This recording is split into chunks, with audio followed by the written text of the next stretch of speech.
The reason why I chose this course is because it makes me realize I could create from imagination, build intellectual confidence in TV and film production.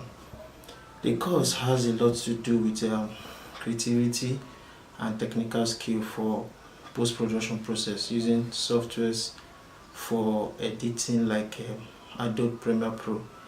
This course has great impact in changing the way audience view by educating and informing them of recent events using audiovisual. Other good reasons why I choose this course is because it is exciting, career, inclined with creativity and technical skills. I believe having this course for MA will develop my skills, will develop me more in production aspects, writing aspects, moral aspects, intellectual aspects, and ethical values in TV production.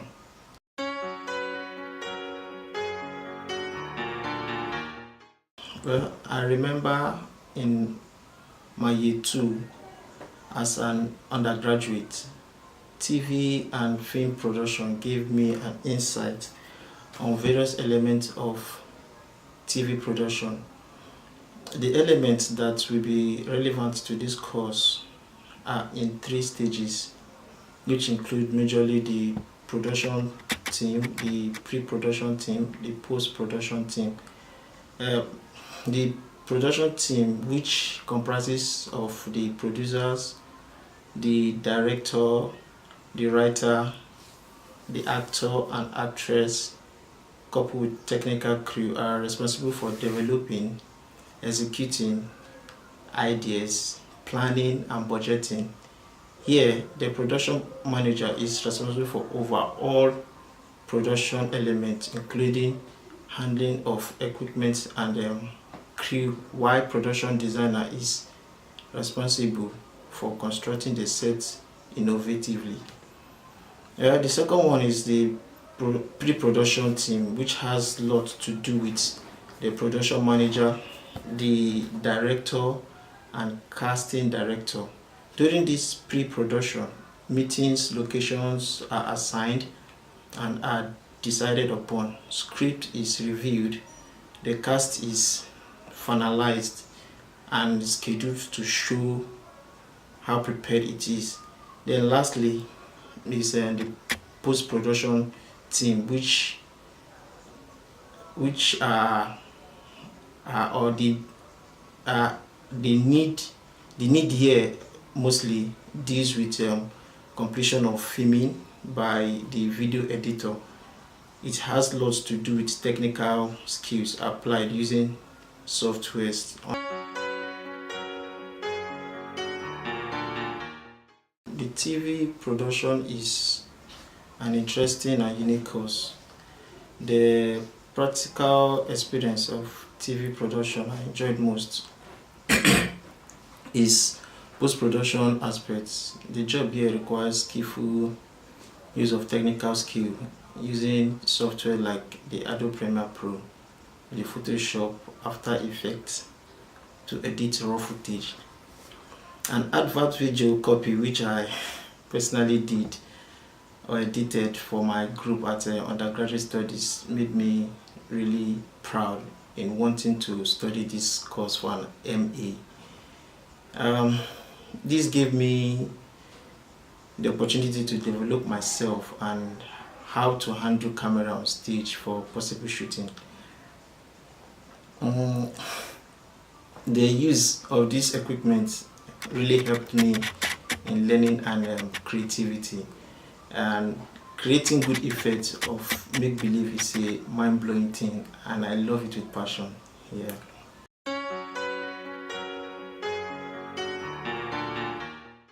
Well, my previous project was about the use of state broadcast media as a propaganda machinery by state government.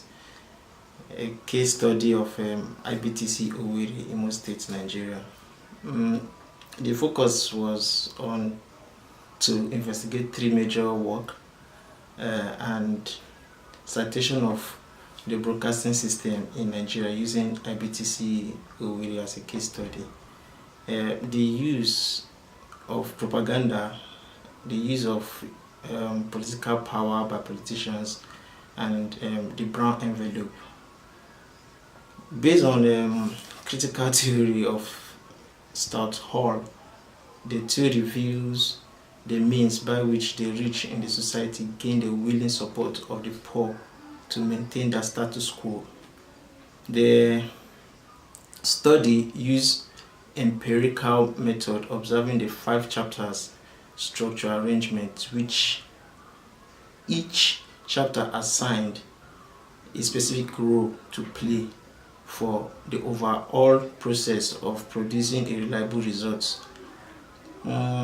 They consulted relevant literature to raise secondary data, while survey method were also used to generate primary data for analysis. Data were generated using questionnaires techniques presented in tables, and exclusive discussions were made among heterogeneous audience which are scattered abroad. Finding IBTC Owerri was basically propaganda machinery with strong recommendation, which I did. There was need for the audience perception to change and overall its program as perceived. Yeah.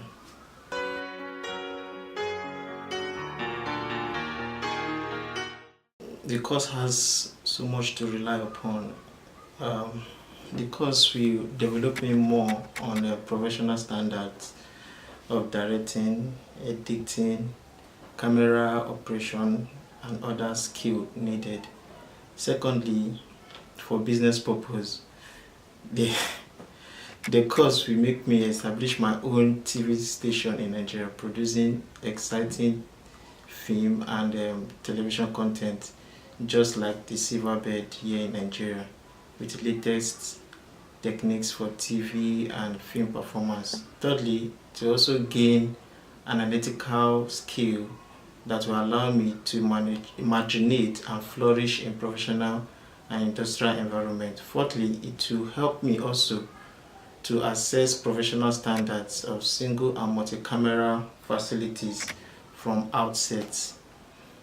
Lastly, it will help me to develop good writing and recording skills in tackling wide range of genres of professional disciplines, and to follow footsteps of famous film actors and producers, just like Steven Spielberg.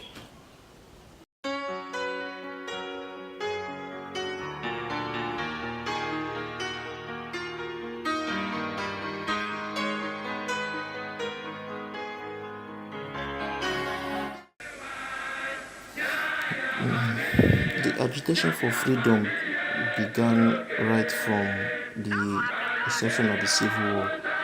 This really caused a big blow and a problem for Nigeria and the Biafra. The Nigerian Civil War, which is also known as the Biafran War, started July 6, 1967 and ended 15th January 1970. Nigeria experienced the effects of tension through its war, and the war also, which lasted for 2.5 years as a result of ethnic and political conflict caused by attempted secession of the eastern province of Nigeria as the self-proclaimed Republic of Biafra. Well, this conflict was fought between the Hausa, the north, and the Igbo, which is the east. Over 1 million of people, I think, which really lost their lives, and there was great famine in that period, and there was starvation all over the land. The battle prompted mostly an international outreach. I knew a Duke was very interested in him because he was the Oxford man, then in the, I was at Oxford, then in the Nigerian army. And he was evidently clever. He was also extremely rich.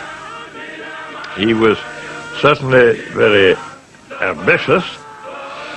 When I saw him in Enugu, he was immensely confident.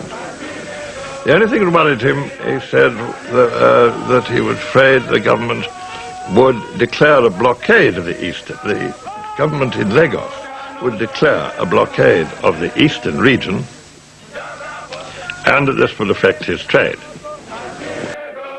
Well, I can say the major cause of this war was a conflict of religion, cultural, economic, and ethnic tension, which was between the Igbos and the Hausas. This began in the 30th May 1967 when Colonel Odumegu Ojukwu, who was the military governor of the Eastern, proclaimed part of the country as independent nation called Biafra. This, however, as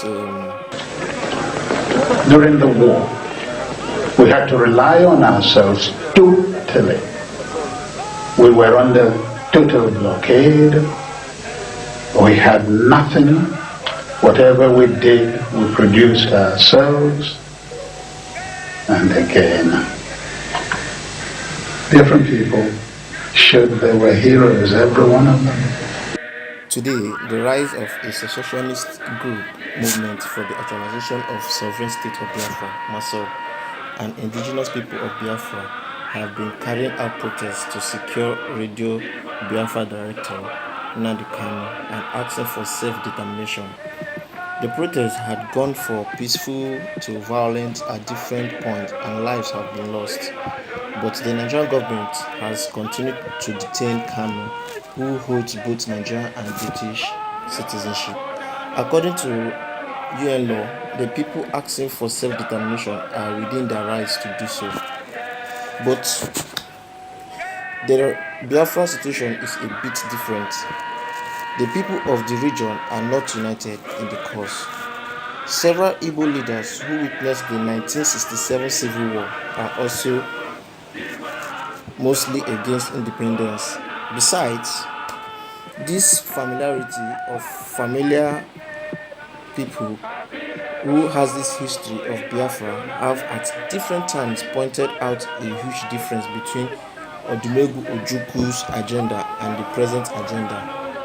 As things stands, the leaders of secessionist movements around seem to be exploiting the mediocrity of some youth, as some who donate in favor of a referendum to determine if the Southeast should pursue independence, a civil way to go about such case. Well, the question arises now, will Biafra be a viable nation? Well, to some, yes, to some, no. But some argue the answer could be yes if the South-South were to be part of Biafra. But this is highly unlikely. But how would Biafra look without the Southeast or South-South? In 1966, the Igbo population was put up at 12 million. It has now grown to 33 million according to CIA fact book. But of this number, roughly 45% is estimated to live outside Igbo land. In the event of secession, they may be forced to return. Yeah, could be true, they may be forced. But the Igbo land as it is not united, they say. There are several clashes, mostly about land boundaries, community, and fights among themselves. Such could intensify with increasing population pressure.